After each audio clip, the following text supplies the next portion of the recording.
Since the year 2000, gold has moved up at about 8.5% compounded, moving from $253 to 23 something or 24.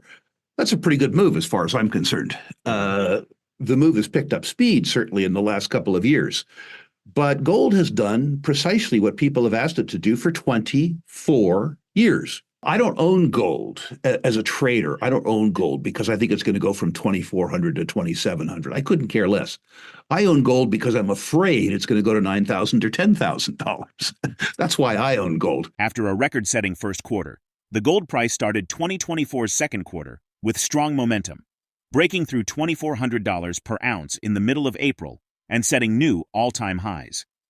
At the beginning of April, gold was at $2,250, and investors were finding support from betting on a June interest rate cut from the U.S. Federal Reserve, as well as strong central bank buying. The precious metal found further support in May as geopolitical and sovereign debt concerns weighed on investors in China and the Middle East. On May 20th, gold hit $2,450, its highest price ever. Since 2000, gold has shown an average annual increase of about 8.5%, moving from $253 to around $2,400. RickRule, the legendary investor, analyzes the performance of gold and gold stocks, emphasizing that gold has consistently met investor expectations over the past 24 years, a significant observation. When discussing his approach to owning gold, RickRule states, "I don't own gold as a trader expecting modest gains from $2,400 to $2,700. My strategy centers around its potential for significant movements, aiming for $9,000 or $10,000. That's the rationale behind my gold holdings." Gold ETFs continue to see outflows in the second quarter, albeit at a reduced pace. Outflows from Western funds have declined, while funds elsewhere in the world have seen higher inflows. According to the World Gold Council, the first quarter of the year saw North American and European gold funds lose a combined 122.4 metric tons from their holdings, while Asian funds added 9.9 metric tons. So far in the second quarter, combined outflows from North America and Europe have fallen to 47.7 metric tons, while gains in Asian funds accelerated to 24.2 metric tons. RickRule argues that the inflows and outflows observed in gold ETFs provide evidence that foreign central banks traditionally do not invest in gold stocks. Before we jump into more content, consider subscribing and enabling notifications to stay updated with our latest uploads. When people ask me when gold's going to move, I say 2000. Since the year 2000, gold has moved up at about 8.5% compounded, moving from $253 to 23 something or 24. That's a pretty good move as far as I'm concerned. The move has picked up speed, certainly in the last couple of years. But gold has done precisely what people have asked it to do for 24 years, which is important to note.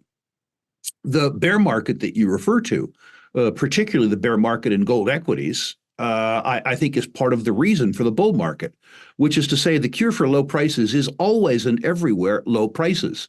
The first part of a bull market is always a dead cat bounce. When you've shaken out the sellers, when there's nothing left to sell, the stocks move up as a consequence of that.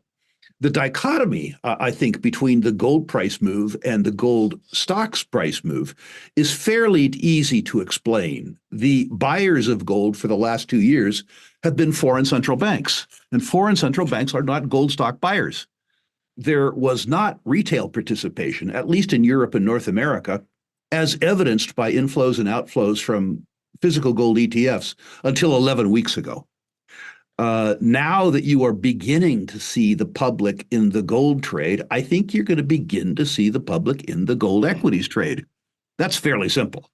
There are traditional investors in gold who are disappointed by the lack of margin increase, operating margin increase surrounding the increase in the gold price. That's pretty easy to explain if you look at prior bear markets. Prior bull markets. That is that during periods of time when the gold price increases, the price of inputs is also increasing. So as an example, if you look at the last 4 years in the gold industry, energy prices have tripled. The price of skilled labor has gone up at 15% compounded. It is estimated by the industry that the cost of social rent, which is to say offsite capital expenditures, taxes, royalties, stuff like that, has been increasing at 20% compounded. This is something that's happened to us in prior bull markets. If we continue to see an increase in the gold price, you will begin to see in the most efficient producers fairly dramatic increases in margins. I would suggest that when Agnico Eagle, as an example, publishes for this quarter, that people will be surprised to the upside in terms of margin. The case for the rest of the natural resource business, which is to say industrial materials, is a different case, one that I'd be happy to go to if you'd like. But my suspicion around the gold price is simply that gold does well when investors have concern about the maintenance of their purchasing power in conventional fiat-denominated savings instruments. I think those concerns are evident to the market, and I think that they're real. Since its inception in 2009, Bitcoin has experienced spectacular growth, going from a few cents to several tens of thousands of dollars. This meteoric rise has solidified its reputation as a digital alternative to gold. Unlike gold, whose price has risen more modestly, Bitcoin has attracted the attention of investors seeking high returns and portfolio diversification. The rise of Bitcoin, however, comes with volatility, an aspect that concerns some investors. While gold has maintained a stable trajectory, Bitcoin has experienced significant fluctuations, sparking debates about its reliability as a safe haven asset. The RickRule emphasizes that individuals should invest where their expertise allows them to excel relative to other market participants. Reflecting on his brief experience trading Bitcoin early on, where he quickly doubled his investment but sold too soon, Rule realized he lacked the necessary expertise to hold on to the asset, admitting his crypto stupidity. Let's now turn our attention to the video again. I don't own Bitcoin. I don't own any asset class that I don't feel that I know well enough to outcompete other investors myself. I invest in natural resources and in conventional financial services businesses because I understand them after 50 years well. Yeah. I traded Bitcoin very, very, very early on in its existence. I got a fairly quick double. I got a double that was so quick.